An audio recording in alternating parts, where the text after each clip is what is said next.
الشيطان الرجيم پناہ مانگتا ہوں میں اللہ کی شیطان مردود سے۔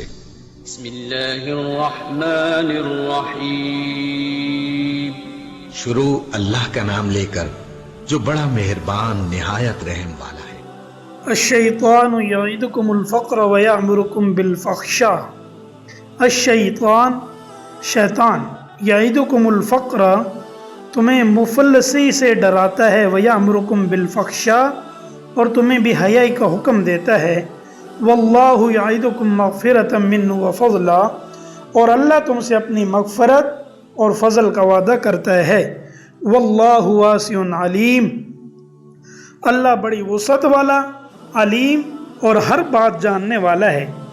یؤتی الحکمۃ من یشاء، یؤتی الحکمہ وہ جس کو چاہتا ہے، الحکمہ دانائی عطا کرتا ہے، یؤتی دیتا ہے، الحکمۃ دانائی، من یشاء جس کو چاہتا ہے۔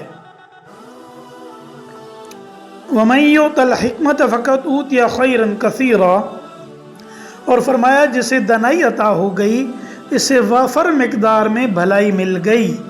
وما یذکر الا اولو الالباب اور نصیحت وہی لوگ حاصل کرتے ہیں جو سمجھ کے مالک ہیں۔ وما انفقتم من نفقۃ او نذرتم من نذر فإن اللہ یعلم۔ وما انفقتم من نفقۃ اور تم جو کوئی خرچ کرو، او نذرتم من نذر یا کوئی منت مانو، فإن اللہ یعلم اللہ اسے جانتا ہے۔ وما للظالمین من انصار اور ظالموں کو کسی طرح کے مددگار میسر نہیں آئیں گے۔ ان تبدوا الصدقات فنعما ہی اگر تم صدقات ظاہر کر کے دو تب بھی اچھا ہے۔ وَإِن تُخْفُوهَا وَتُؤْتُوهَا الْفُقَرَاءَ اور اگر ان کو چھپا کر فقراء کو دو، فَهُوَ خَيْرٌ لَكُمْ تو یہ تمہارے حق میں کہیں بہتر ہے۔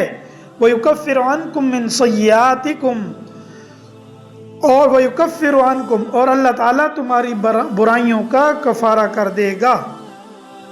واللہ بما تعملون خبیر اور اللہ تمہارے تمام کاموں سے پوری طرح باخبر ہے۔ لیس علیک ھداھم ولکن اللہ یہدی من یشاء۔ لیس علیک اے پیغمبر ان کافروں کو راہ راست پر لے آنا یہ آپ کی ذمہ داری نہیں، ولکن اللہ یہدی من یشاء اللہ جس کو چاہتا ہے راہ راست پر لے آتا ہے۔ بعض انصاری صحابہ کے کچھ غریب رشتہ دار وہ چونکہ رشتہ دار تھے مگر چونکہ وہ کافر تھے اس لیے وہ ان کی امداد نہیں کرتے، اسی انتظار میں تھے کہ وہ اسلام لے آئیں تو یہ ان کی امداد کریں۔